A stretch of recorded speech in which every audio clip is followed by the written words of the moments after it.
Welcome back to Living 757.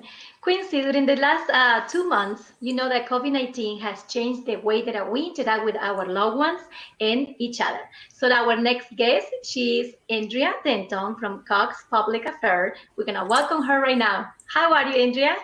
Hey, how are you guys? Hey, how you doing? Very Great. good. Good to see you. And good to have you with us in Living 757. Andrea, I know you have a daughter in Italy. How are you doing to keep in touch with her and to keep interconnected with your daughter?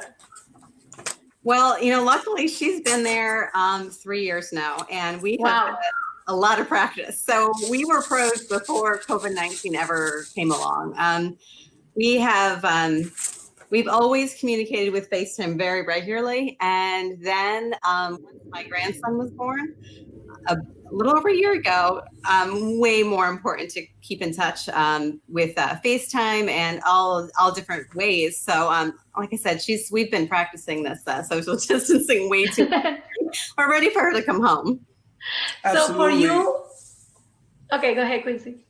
Oh no, well, I was going to follow. Well, I was going to piggyback on that because you were talking about you got a chance to watch your grandson and you got a chance to see his first steps. But you also believe in something that I think most of us around the globe are starting to adjust to, is that social distancing doesn't mean social isolation. Can you talk a little bit about that, and and how can we interact as though we are together?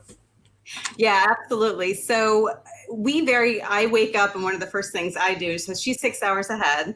I say good morning to her and I go through and check on her day. I'll find out about his naps. I find out about whether he's eaten that day. And more often than not, he hasn't taken a nap and she's pretty frustrated. So it helps to have that connection, because she's been isolated there a bit. They don't live on the naval base. They live out in town. So she relies a lot on connection to home. And so we celebrate all the little things together. So like I said, just his daily things. I get to read him books, watch him walk when he plays.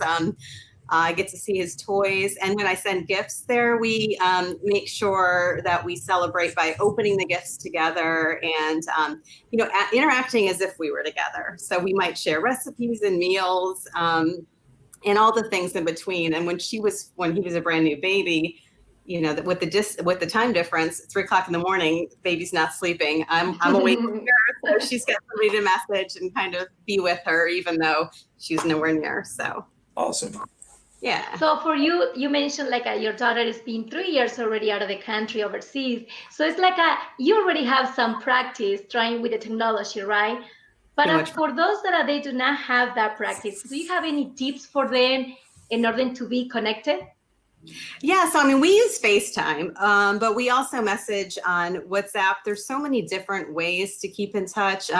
There's House Party. That's one of the apps we've used before to be able to connect in different places. And it's different about that app, as you can see when people are coming into the room and going out of the room. And there's us FaceTime this weekend. Oh, that's nice. Yeah, he's pretty busy, so we can use those apps to kind of keep in touch that way. And other ways that you can work out, it's going to be distracting watching. It's fun watching him, but working out together. So from our coworkers here that we've not been working together for a while, we connect with working out virtually together and compete. And lots of apps out there will let us compete so that we can. It's like you're working out together. Like on Sunday, I did like a challenges, like you challenge each other. We have a competition. So Rowan is actually watching live in Italy right now. Yeah, she is. She's like, go, Mom. Hi, Rowan. Hi, Rowan. Definitely ready to come home. They were supposed to come home and they keep getting pushed back. She's there longer, so she's excited to see Ollie on there. But yeah, I do a Sunday run club. I ran with 45 other people this weekend, virtually from all over the country. So we are able to Open Fit is what I use, and you can just stay in touch virtually that way, so that you're amazing on that workout, those live classes. So awesome. Yeah, that's amazing. Yeah, we saw a lot of creativity during these past 2 months with people using social network and the different platforms that they provide for us, and I think it's great. So it's a good way to keep in touch with our loved ones. Yeah, we are getting so many new ways to do it.